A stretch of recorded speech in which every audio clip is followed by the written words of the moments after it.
podcast from you when while we about to the earth is around, still quote names and leave it at that. Thank you. All right. Before Karabo comes in, Melusi, I just need to correct you on something. Since we never quoted any names of any scientists. The objective of the discussion was to test the information by asking questions. I gave an example of someone saying, this person attacked me on this date. But if this person can present evidence, show me boarding passes, that they were actually not even in the country, that's how you test information. That's how I know that the person was lying. So we don't appeal to authority. That's for people who do not have a scholarly thinking, and we pride ourselves in having that. So no one has mentioned any scientists. We can perhaps people have given examples of so and so has done this test and whatnot. And the reason why I mentioned scientific journals is it's not even question number one. That's question number 15 in this discussion. If you want to be fair in how the questions were asked, the first, I'm just using 15 as a number. It's not like I was counting the questions. Question number 1, 2, 3, 4, 5 to 14. All of them were questions around making sense of the theory. The first question I asked was, how do you have the time zones and the seasons? Like I asked, the question still hasn't been answered, by the way. It's 19:38 p.m. in Johannesburg. It's 19:38 p.m. in Egypt. It's summer in Johannesburg. It's winter in Cairo. The flat earth theory does not address that. The other question I had asked was, what pattern does the sun move on a flat earth disk for it to be able to give you all these seasons? I think maybe perhaps the problem, people don't really understand how the seasons work or why you would have the winter solstice only happens once in 12 months, you know. So someone has asked why the sun would not set in not in Sweden, for example. It would be daylight throughout for during a certain season. That question was answered, you know. So now we don't appeal to authority. We don't do that. In fact, by the way, this is being recorded. And people can go back to the archives. I'll post it up on YouTube. You will not find anywhere where we appeal to authority and say Galileo said so therefore. No, the reason for the discussion is for people to present, and anyone that knows me, even on Twitter, about anything, in a debate, I've never said, but Dr. Ben said so, or Dr. Ashwa Crazy, or Dr. Henry Clark said so. I've always presented my own evidence, and I've always been against people that in a debate they'll put a link of a whole article, because I know those people don't even. If you cannot explain it yourself, for me, you shouldn't even be in debate, because a debate is basically at the end of the day how if you debate one Christian debating with another Christian from two different churches, two different doctrines, and then the other one said, I'll give you a CD to go listen to my pastor, so you can understand. That's not how I do. If you understand the concept, you can simplify it and explain it. So yeah, we don't do that. Okay, let's go to George and then Thais. So peace. I just want to quote a source now because the debate is getting a bit emotional. Swaying is not in the direction I would have wished personally. But I would like to draw you to a writer by the name of Theophany Benga. And there's a book I need people to just maybe go and look up.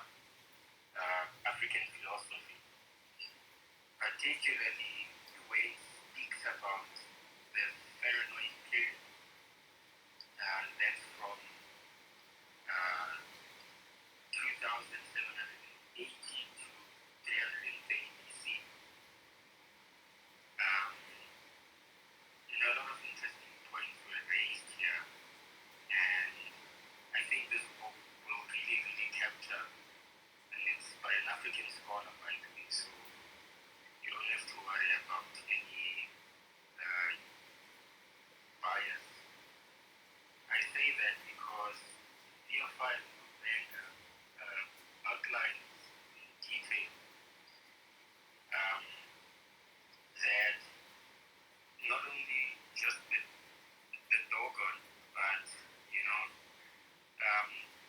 other civilizations had understood the presentation of 14 solar systems, and to that effect, the Europeans, as it is stated in that book, had positioned the flat earth. This is outlined in great detail, even in Egypt. So, when you go read that book, I want you to start there by page 144. I'll repeat the book again.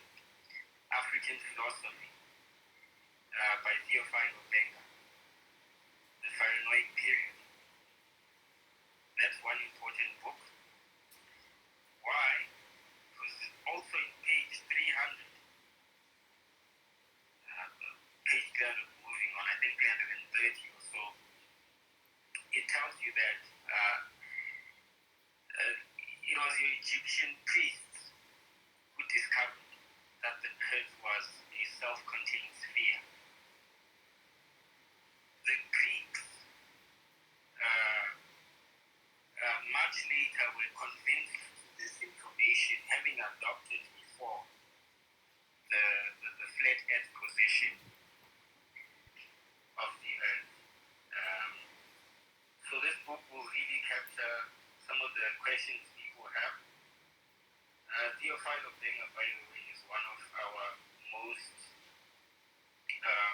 outstanding scholars on African history.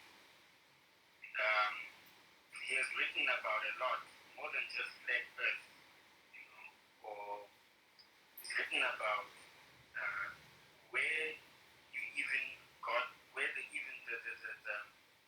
this disc-shaped theory comes from. Its origin, its emanation. I would like not to go into that because some people will be touchy and want to touch on that on the space. But go and read this book. It's very important. But why is this important? It's important because understanding or overstanding that what Earth structure is like, and understanding the cycles in particular,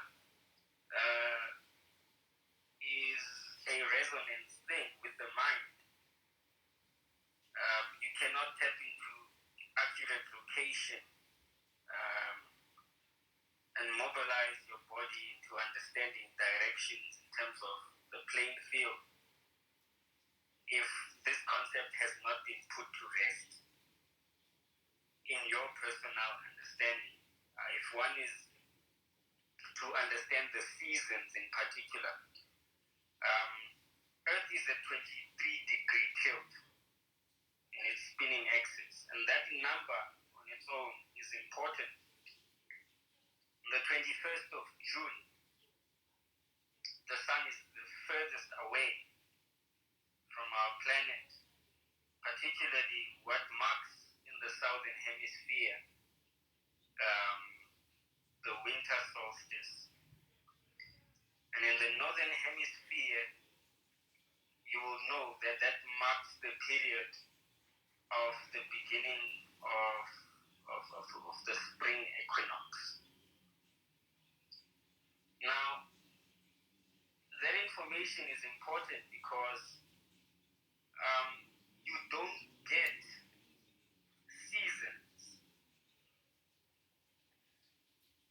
and you don't get an explanation of seasons using a concept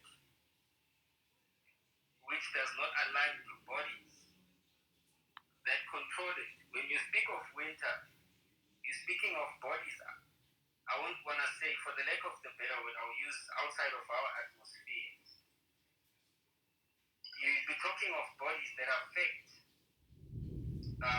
what is down here. So when you talk about the sun and you look at it, you see a spherical object. When you talk about the moon, these are bodies.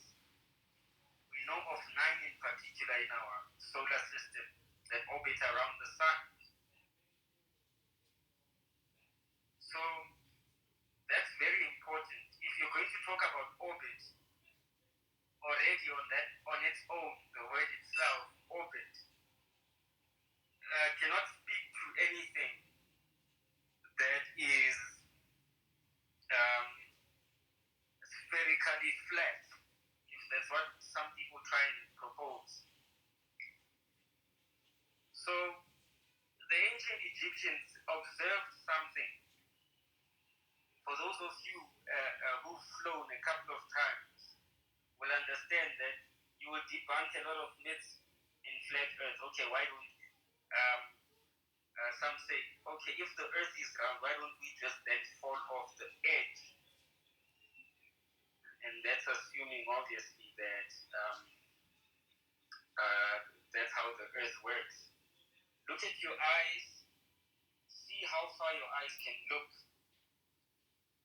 Where your eyes have limitation, that's curvature. That's where 2 points meet. That's exactly what is explained when you talk about the tilt axis of the earth. When someone in Antigua sees the sun rise, and the same person and another person in China sees, when someone in Antigua sees the sun set, and someone in China sees the same sun rise, how do you explain that in a flat earth? These are things that people really need to look at when they look at explaining this concept. One other thing is the southern hemisphere, or let me just talk about magnetism in particular.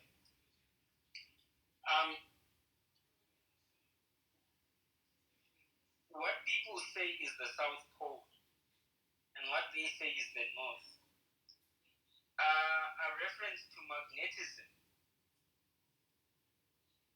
And that is why when we talk about gravity, it's an inferred principle. Yes, we can drop an object, it can fall to the ground here, but you're not speaking of some force down there somewhere that's busy pulling everything down. So the explanation of the flat earth cannot constitute magnetism, because then how do you talk about when you say the earth does not move and it's fixed in a singular position, and you say that the orbitary objects are orbiting the sun and the moon are moving within cycles, each one to the other, whether it's in or out in this flat earth theory that I've heard, you can account for concepts of the equatorial planes of the world. How in each and every corner of the world you can have the seasons. So I still maintain this, and I'm going to quote in Theophiles of Bengal's book. This, before the 17th century, there was no adoption of this orthogonal projection of reality or of the earth. The orthogonal projection came after the 17th century. So before that, there was another understanding. That's what I'm proposing. And you need to go and read about this understanding. What did the people then presume? Because after the 17th century, that's when we're going to talk about the brotherhoods that took over the earth. And also some information was then disseminated. I heard someone mention that there's landmass that we can about that we don't know. Yeah, maybe I do to an extent believe that there's some land mass, but to propose that it's somewhere after the ice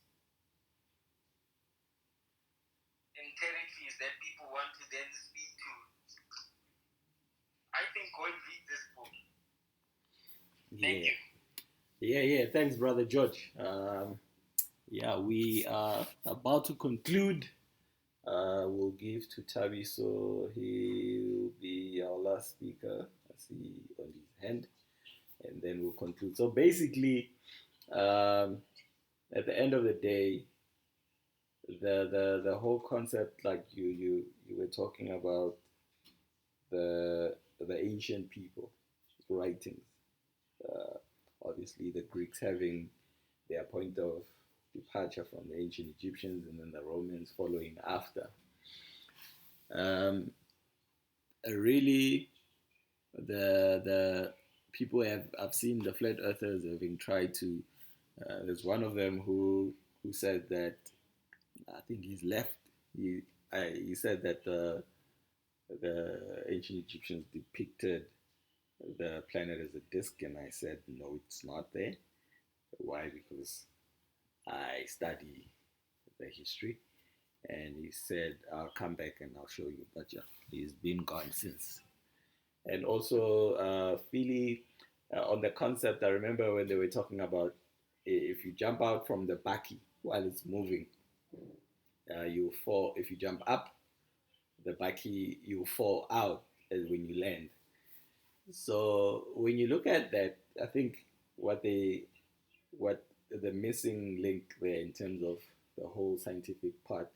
I also wanted Melus to come back. He said that scientific facts are being disproved uh, every time. I wanted him to give an example because from what I've seen is that scientific theories are disproved, not scientific facts.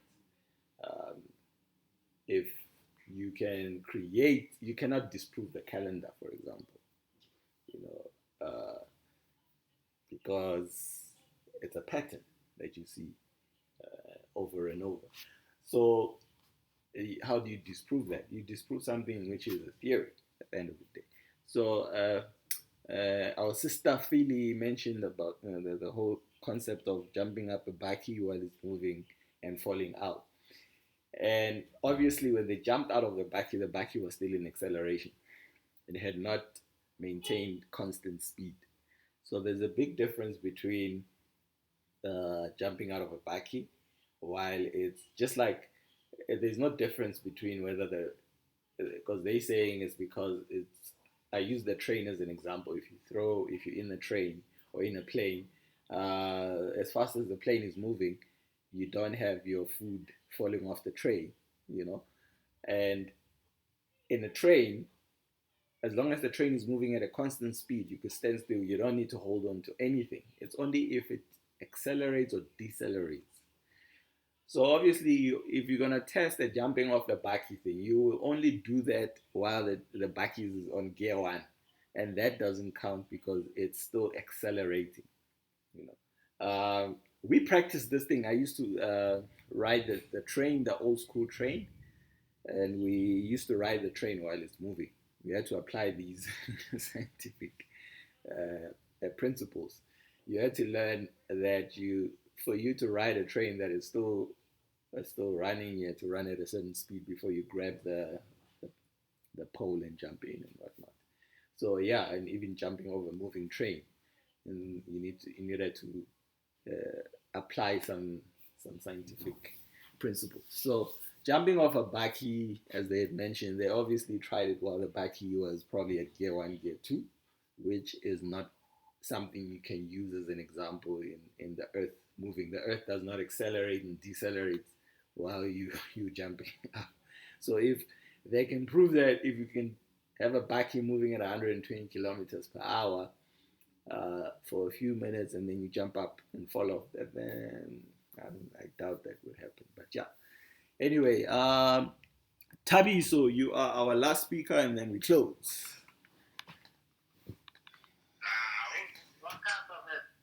Yeah, no, I go Kaji. Eh, oh, is it who? Karabo. Oh, Karamo, I'm gonna be quick, less than a minute. Okay, okay. After Tabiso, then Karabo, then we close. Yeah. No, thanks. No, in fact, I wanted to take a step at that other question, man, about why are we not finding scientific papers about flat Earth theory? And I wanted to say, look, there's two things. Okay, number one, we know in academia there's what we call publication bias. So where publication house, if they look at your paper and they can see that it's not really in line with what is the norm or what they're normally used to publishing, they would say, no, we're not going to publish that. So that's prevalent. We know that.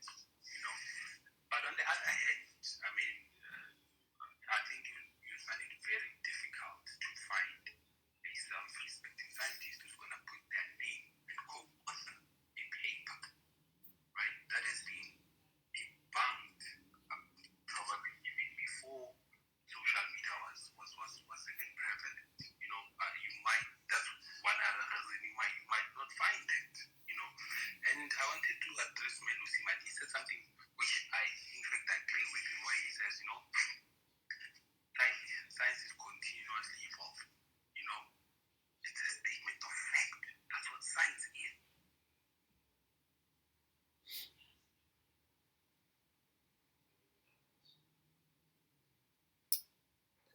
Tabiso, we cannot hear you. We cannot hear you. Or I cannot hear you, perhaps. Yeah, I think Tabiso has a network problem there. So yes, basically, yeah. To add on what he's saying, yes, science is an evolving. Obviously, it's not static. It's always moving, and so all I was saying is, for example, for you to create a cell phone, you had to apply certain scientific facts, and those scientific facts that went into creating a cell phone cannot be debunked.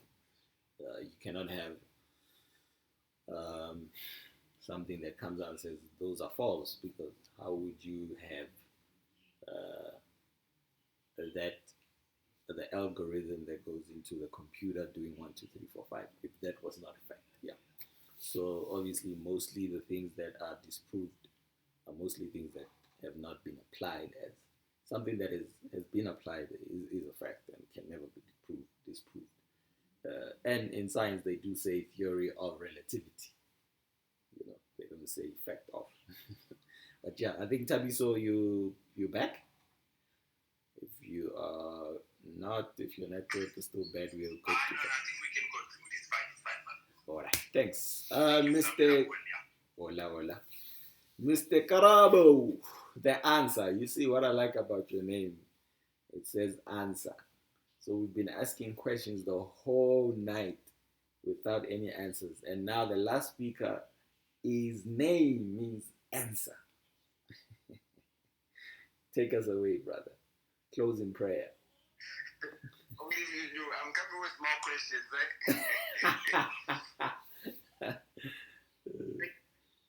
Yeah, no. Good evening to everybody, or good morning, depending on where you are. Sanibona Dumelang. Yeah, no. What you asking, ne? Oh, I just want to first comment on the issue of the person on the buggy jumping up and down. That's physics, ne? Clear and simple. That's when we are speaking about concepts or differences in speed, acceleration, and velocity. But let me not get into that for much. That's just one of my favorite subject matters to discuss. But with regards to the flat earth issue, I was just listening to what everybody's been saying. And I was reminded of, remember that Malaysian, is it MH370 flight? And that has still not been found. I guess it was one of those things where the aircraft flew beyond the edge of the earth and they had nowhere to land. Hence today we could not locate them. Anyway, but my whole point is this. Since growing up, from primary school, high school, I've been doing geography and I really, really, really, really loved it. So, which Unfortunately, I could not take it in tertiary, but I still had too much love for it. So it got to the point where I started traveling as a result, you know. And when I say traveling, I really do mean traveling extensively. Yeah, I traveled a lot. But anyway, one time I found myself somewhere there in the UK, you know, and being summer and everything. But for us here in South Africa, when you get to 8 o'clock or 7 o'clock in the evening, you know, it's relatively dark. But when I was there, you get to your 10 o'clock, the sun is still up. People are still out in the park, you know. But for a person who has not done geography or had the understanding of the concepts of what is being discussed here, they would be totally confused, you know. But for me, I understood. Well, I guess I'm leaning towards the spherical Earth policy rather than just being flat Earth. In that, as we converge towards the North Pole or even the South, you'll find that the countries that are around there, you know, relative to obviously the sun being in summer, with the tilt that was mentioned of the Earth, hence you get longer days, whichever hemisphere that is having summer, and the opposite is true, where whoever is in winter will obviously get longer nights and shorter days. So it's that understanding that I have to support. I guess that's where I'm leading, you know, towards the spherical model of Earth. In that, when you are on shore and you are seeing a cruise ship leave or any ship or boat, whatever, the more it goes towards a particular direction in a straight line, it's the less and less you see of it until it gets to a point where, again, if you didn't understand the theories of curvature and whatnot, you would think the boat or the ship has sunk, but that's not true. So for me, at least it supports that much. Also, through my travels, I just want to speak about my experiences. I also realized that the more east I traveled, is the closer I got to the west. And the more west I traveled, is the closer I got to the east. Case in point, I find myself in Los Angeles, right?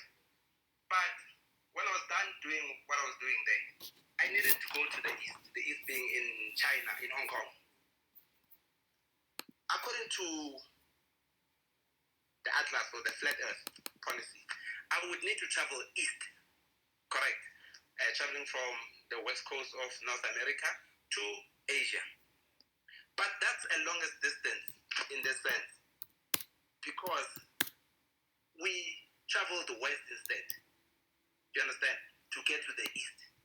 And the flight was actually shorter because you just fly over Hawaii and you get to Hong Kong. So for me, it really supports that much with regards to the spherical model of the Earth, rather than living on the flat Earth policy, so to say. Also, I just wanted to say now, now I forgot. But in any case, yeah, let me just leave it there for now, son. Sharp. Thanks, brother. Thank you very much, and thanks to everybody for the contribution. So, in conclusion, the questions that we have around the flat Earth, being how does the flat Earth give us the seasons of day and night, seasons of summer, winter, spring and fall, or autumn, depending on the language you use. And we have longer seasons as well, such as your solstice, the winter solstice, summer solstice, your spring equinox, and so on and so on. So the solstices as well, why do they happen once in 12 months? Why does the shortest day of the year in the southern hemisphere only happen on the 21st or 22nd of June, depending on the whole leap year calendar and whatnot? And also why this year in December, on the 22nd of December, in Egypt, where right now in Johannesburg it's 20:06 p.m. or 20:07 p.m. and in Egypt it's also the same time, but on the 22nd of December, Egypt will have its shortest day of the year, and we in Johannesburg will have our longest day of the year. So really, the flat Earth theory does not address how these seasons come to be, and also what pattern does the sun follow in terms for it to be able to, because the theory of the flat earth is that the earth is still, it does not move, it's bigger than the sun is the one that moves around the earth. And I've heard two theories on the path of the sun. One says from the east to the west, and the other guy said it moves in circular around the earth. And both of them do not address the seasons. The one that speaks of the sun moving from left to right at least explains the time zones to a certain extent, depending on how thin the flat Earth is in terms of its width. Because if it's thin, I guess, and the Earth and the Sun is that big, according to them, then I guess it would illuminate uh, the whole longitudinal plane, and we would have the same time zone. So yeah, we haven't had any answers, unfortunately. The I like the way the outcome of the discussion was. There was no ridiculing, and everybody had a chance to present their case. And yeah, I mean, conversation rules the nation. Thanks to everybody that contributed. Peace and power. Enjoy the rest of your evening, morning, afternoon, and etc. I will be. This session is, by the way, recorded. I will be posting it on a YouTube channel as soon as I've uploaded it. It will probably be a couple of videos because we have been speaking for quite a few hours. So yeah, away. Thank you very much. Peace and love.